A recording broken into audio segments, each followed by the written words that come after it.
Study with गौरव में आपका स्वागत है। मैं गौरव आज आपके लिए 7 और 8 जून के करंट अफेयर लेकर आया हूं। तो आज हम बच्चे 7 और 8 जून दोनों करंट अफेयर एक साथ ही एनालाइज करेंगे। तो बिना किसी देरी के चीज़ों को शुरू करते हैं। जैसा कि आपको पता है, मैं रिपोर्ट्स अपनी PIB से, टाइम्स ऑफ इंडिया से और द हिंदू से लेता हूँ। तो काफ़ी ऑथेंटिक रिपोर्ट्स रहती हैं। तो बिना किसी देरी के चीज़ों को शुरू करते हैं। तो सबसे पहला करंट अफेयर आपकी स्क्रीन पर आपके सामने कि आदिवासी छात्रों के लिए मेगा शैक्षिक परिसर बनाया जा रहा है। सेंट्रल गवर्नमेंट और ओडिशा गवर्नमेंट का ये एक कॉम्बिनेशन है।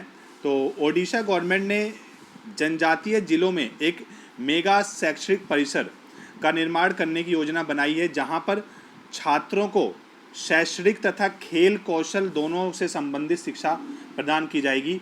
मतलब बच्चों का एकेडमिक और स्पोर्ट्स, ठीक है, दोनों को मिलाकर उनको शिक्षा प्रदान की जाएगी। उनका सर्वांगीण विकास कराने की उनकी कोशिश की जाएगी। ठीक है, इसके प्रमुख बिंदु क्या है कि जो मेगा शैक्षिक परिसर है, इसकी स्थापना उड़ीसा के जनजातीय बहुल जिलों जैसे क्योंझर, सुंदरगढ़, मयूरभंज में की जाएगी। ठीक है, और इन जिलों में संथाल और भुइया जनजातीय समूह हैं। ठीक है, तो मेनली रूप से जनजातीय समूह के लिए ये एक कॉम्प्लेक्स बनाया जाता है। मेगा एजुकेशनल कॉम्प्लेक्सेस बनाए जा रहे हैं। ठीक है, तो इन जिलों में संथाल और भुइया जनजातियाँ रहती हैं। तो एक क्वेश्चन आ सकता है कि जो संथाल और भुइया जनजाति है ये किस स्टेट में पाई जाती हैं? तो ये पाई जाती हैं ओडिशा के अंदर। ठीक है, तो एक निजी शैक्षिक समूह द्वारा पहले से ही ओडिशा में विभिन्न जिलों में इस प्रकार के शैक्षिक परिसर जो है स्थापित किए जा चुके हैं पहले से ही। लेकिन अब ये गवर्नमेंट ने भी एक इनिशिएटिव लिया है इस प्रकार का कि वो इस प्रकार के शैक्षिक परिसर पूरे राज्य में बनाए।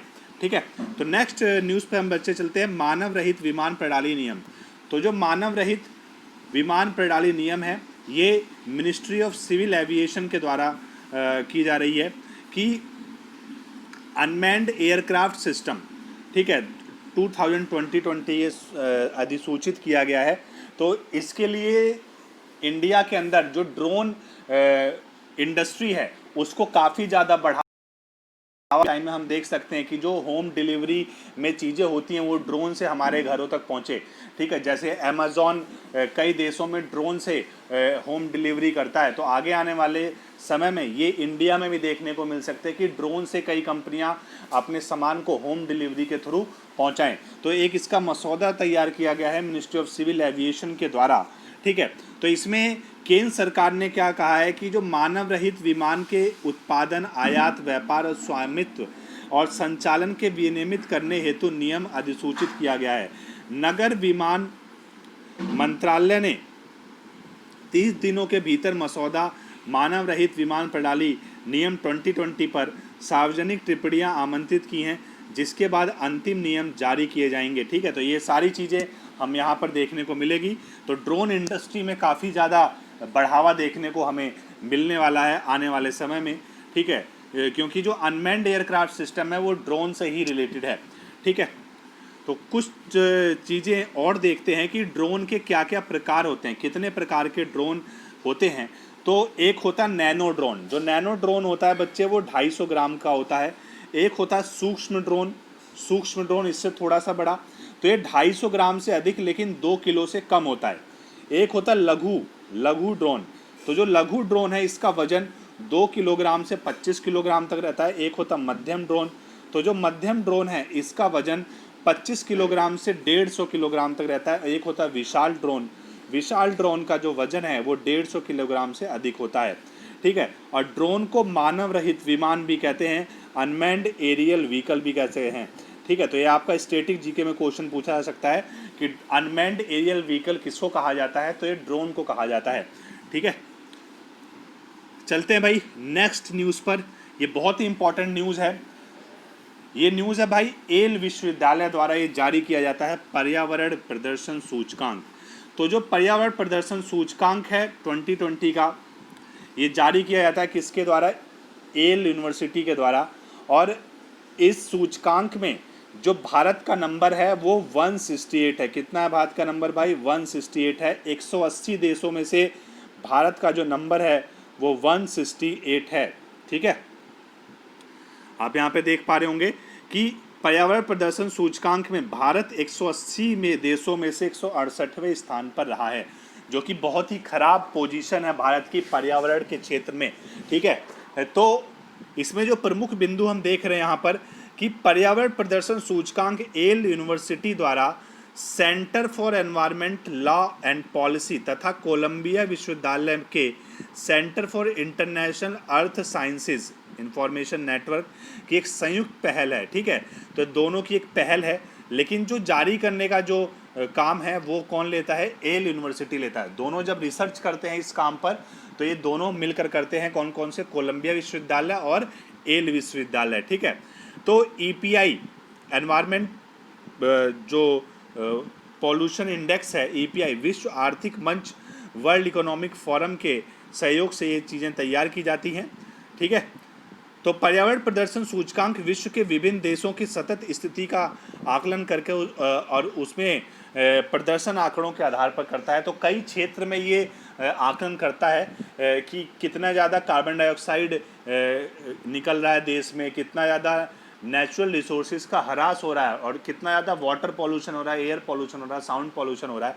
ये सारी चीज़ों पे रिसर्च करते हैं और फिर अपना एक रिजल्ट देते हैं कुछ पॉइंट्स के द्वारा। और भारत की जो स्थिति है इसमें 168 है 180 देशों में से। ठीक है, तो यहाँ पर हम भारत का प्रदर्शन की बात करते हैं अलग अलग सालों में। तो कुछ सालों के प्रदर्शन की बात करते हैं, जैसे 2018 में भारत का जो स्थान था वो 177 में था, 177 था। ठीक है, 180 देश में से ही। ठीक है, तो 100 में से इसका स्कोर कितना था भाई? 30.57 स्कोर था 100 में से। जबकि 2020 में भारत का स्थान जो है 168 है। ठीक है, 168, तो 100 में से इसका स्कोर है 27.6 स्कोर है इसका।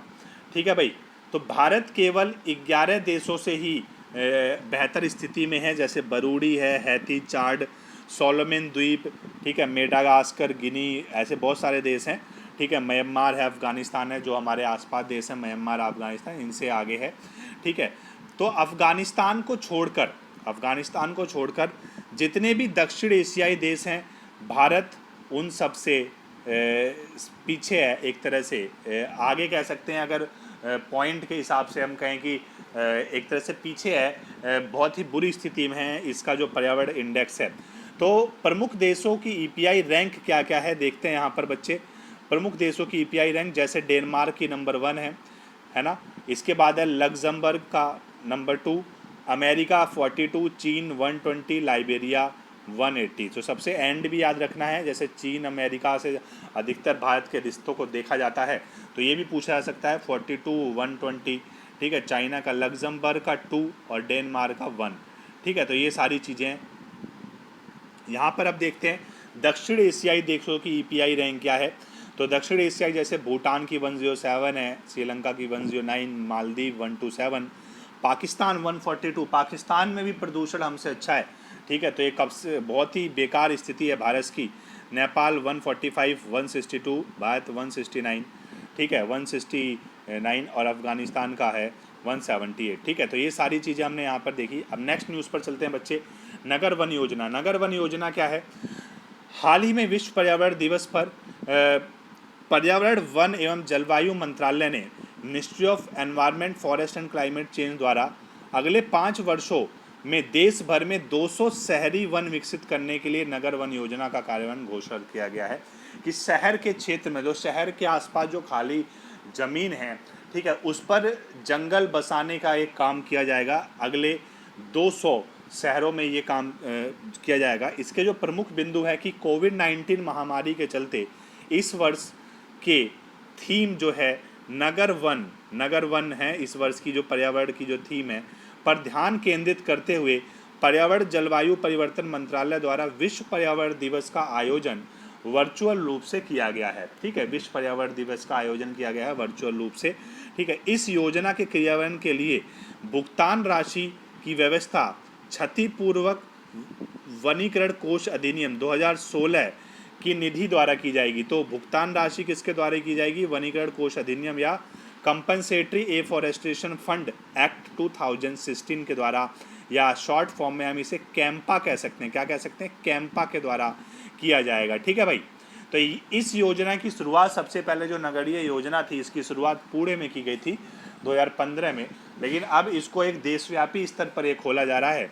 और पर्यावरण दिवस के अवसर पर एक फिल्म का भी प्रदर्शन किया गया और जिसमें दिखाया गया कि किस तरह पुणे वासियों की पहल के द्वारा वन विभाग तथा स्थानीय निकाय के साथ मिलकर 16.8 हेक्टेयर में फैले वारजे सहनी वन क्षेत्र, ठीक है, वारजे अर्बन फॉरेस्ट, ये बहुत इंपॉर्टेंट है, ठीक है, आने वाले एग्जाम में पूछा भी जा सकता है। जो वारजे अर्बन फॉरेस्ट है ये कहाँ पर है, ठीक है, तो पुणे में स्थित है। तो जो वहाँ पर बंजर पहाड़ी क्षेत्र था उसको हरे भरे जंगलों में बदल दिया गया, उसका नाम रखा गया वारजे अर्बन फॉरेस्ट। तो पहला देश का पहला नगरीय जंगल है, आप ये कह सकते हैं। और वर्तमान में इस जंगल में, इस क्षेत्र में जंगली पौधों की 23 प्रजातियां हैं, 29 पक्षियों की प्रजातियां हैं, 15 तितलियों की प्रजातियां हैं, 10 सरीसृप प्रजातियां और 3 स्तनपायी प्रजातियों के साथ जैव विविधता से समृद्ध है ये इलाका, ठीक है। तो इस तरह का एक देखा जा रहा है, एक परफॉर्मा बना के देश के 200 शहरों में इस परफॉर्मा को लागू किया जाएगा, ठीक है। तो विश्व पर्यावरण दिवस कब मनाया जाता है भाई? 5 जून को मनाया जाता है, सबको पता होगा, लेकिन मैं इस पर कुछ और बातों पर चर्चा करने वाला हूँ। इसका आयोजन पर्यावरण वन एवं जलवायु मंत्रालय द्वारा किया जाता है, ठीक है।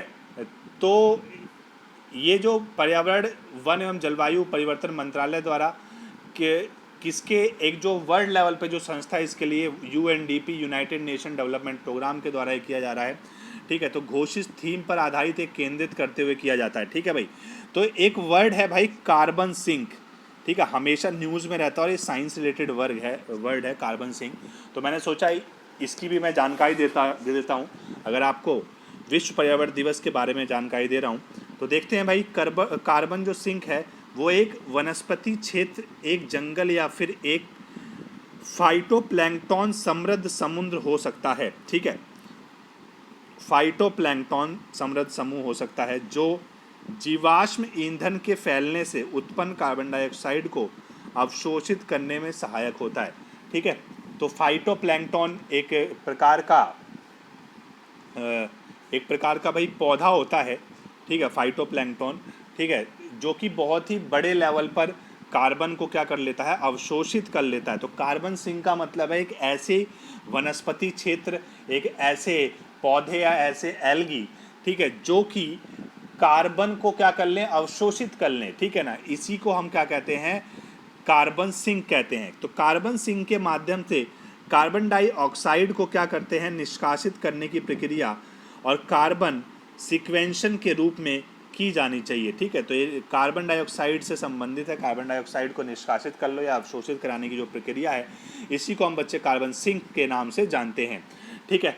नेक्स्ट न्यूज़ पे बच्चे चलते हैं। 3 नई कोयला खदानों की शुरुआत की गई है, ठीक है। तो जो हमारे देश की जो सबसे बड़ी कंपनी है कोल इंडिया लिमिटेड की सहायक कंपनी है एक वेस्टर्न कोलफील्ड लिमिटेड ने महाराष्ट्र और मध्य प्रदेश में 3 कोयला खदानों की शुरुआत की है, ठीक है। तो इसके जो प्रमुख बिंदु हैं क्या हैं भाई? गौरतलब है कि जो वेस्टर्न कोलफील्ड लिमिटेड है इसके द्वारा संवाद नामक एक ऐप भी लॉन्च किया गया है। तो संवाद ऐप लॉन्च किया गया है वेस्टर्न कोलफील्ड लिमिटेड के द्वारा। इसके साथ ही WCLI और मिशन 100 डेज की भी शुरुआत की गई है, ठीक है। तो ये भी एक प्रकार का पोर्टल है, ऑनलाइन पोर्टल, WCLI और मिशन 100 डेज की शुरुआत की गई है। और वेस्टर्न कोलफील्ड लिमिटेड द्वारा शुरू की गई इन खदानों की संयुक्त वार्षिक उत्पादन क्षमता कितनी रहने वाली है भाई? 2.9 मिलियन टन रहने वाली है, ठीक है। तो 3 खदानों की शुरुआत की जा रही है, कहाँ पर? मध्य प्रदेश में और महाराष्ट्र में 3 खदानों की शुरुआत की जा रही है कोयला इंडिया लिमिटेड से, और जो इसकी एक सहायक कंपनी है वेस्टर्न कोलफील्ड लिमिटेड के द्वारा, ठीक है भाई। तो ये सारी बात है। तो नए कोयला खदान कौन कौन से जो तीनों की शुरुआत की जा रही है वो हैं भाई आदसा खदान है। जो आदसा खदान है वो बच्चे महाराष्ट्र के नागपुर क्षेत्र में है जिसकी वार्षिक उत्पादन क्षमता 1.5 मिलियन टन होगी। एक है भाई शारदा भूमिगत खदान। जो शारदा भूमिगत खदान है ये मध्य प्रदेश के कन्हान क्षेत्र में है जिसकी वार्षिक उत्पादन क्षमता 0.5 मिलियन टन होगी। और धनकसा भूमिगत खदान जो है वो भी मध्य प्रदेश के पेंच क्षेत्र में है जिसकी वार्षिक उत्पादन क्षमता 1 मिलियन टन होगी, ठीक है। तो ये सारी चीज़ें हैं। तो महाराष्ट्र में एक खुल रहा है भाई नागपुर के क्षेत्र में आदसा खदान है, और शारदा और धनकसा जो भूमिगत खदान है ये खुलने हैं भाई कहाँ पर, मध्य प्रदेश में। तो मध्य प्रदेश में भूमिगत है और एक है आदसा खदान। तो ये सारी चीज़ें हैं। इनका उद्देश्य क्या है, इस सारी चीज़ों को शुरू करने का उद्देश्य है भाई 2023-24 तक वेस्टर्न कोलफील्ड लिमिटेड द्वारा 75 मिलियन टन कोयला उत्पादन करने का लक्ष्य है। और वित्तीय वर्ष 2023-24 तक कोल इंडिया लिमिटेड द्वारा 1 बिलियन टन उत्पादन करने का लक्ष्य है। तो ये सारी चीज़ें देखने को मिलने वाली हमारे आने वाले टाइम में, ठीक है। और आपको एक न्यूज़ के लिए एक बात है और बता दूं कि जो कोल इंडिया लिमिटेड है वो ही भारत में कोयला सबसे ज़्यादा उत्पन्न कराती है। और एक महारत्ना कंपनी है, मिनी रत्ना कंपनी है ये।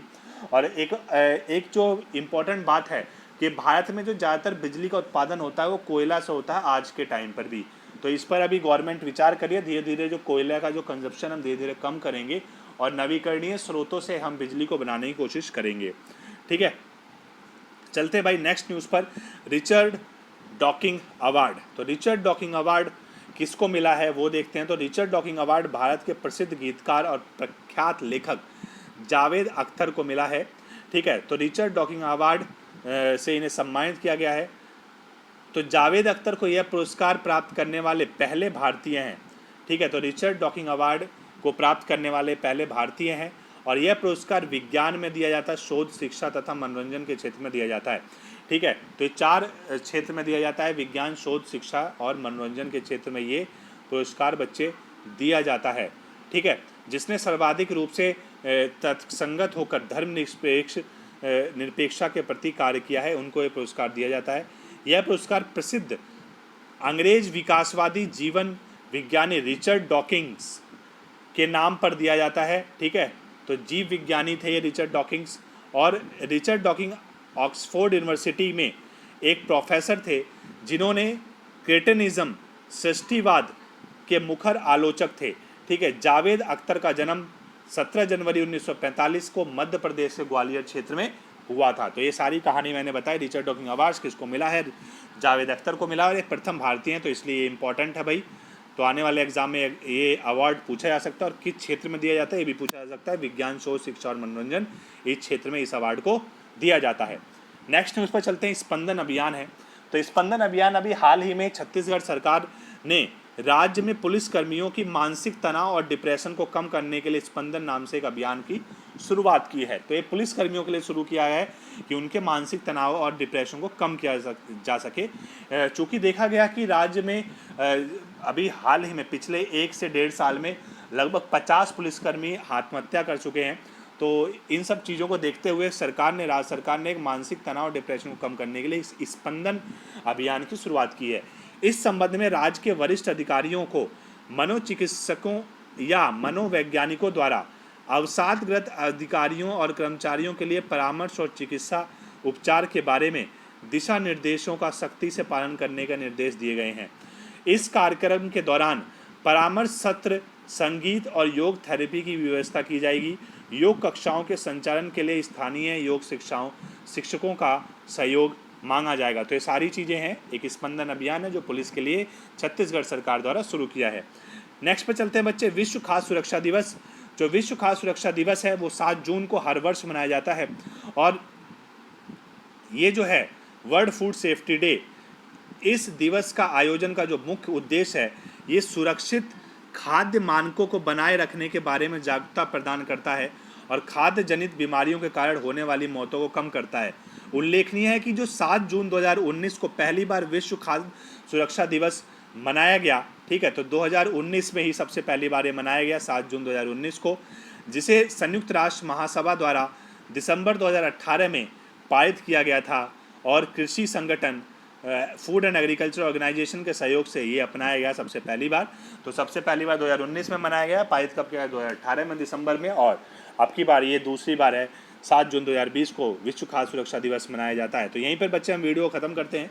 और अगर आपको वीडियो पसंद आई है तो वीडियो को लाइक करें, शेयर करें और चैनल को सब्सक्राइब करें, ठीक है। तो वीडियो कभी कभार लेट हो जाती है, 1-2 दिन लेट हो जाती है, तो उसका कुछ रीज़न होता है, ठीक है। वैसे आपको कंटिन्यूस वीडियो मिलती रहेगी। और अगर आप इनको भी ढंग से आप देखते हैं, प्रॉपर नोट्स बनाते हैं, तो आपको जो स्टैटिक जीके पढ़ने की बिल्कुल भी ज़रूरत नहीं है। मैं कोशिश करता हूँ कि इसमें एग्ज़ाम के कॉन्सेप्ट को लाऊं और हर जीके के अंदर जो क्वेश्चन आते हैं जिस प्रकार के एग्ज़ाम में, उन क्वेश्चन को डालने को मैं कोशिश करता हूँ, ठीक है। और ये यूपीएससी मेंस के लिए भी काफ़ी अच्छा है, इसलिए मैं थोड़ा सा लंबा रखता हूँ करंट अफेयर की वीडियो। यहीं पर बच्चे वीडियो ख़त्म करते हैं। तब तक के लिए नमस्कार, धन्यवाद, बहुत बहुत शुक्रिया, बहुत बहुत शुक्रिया।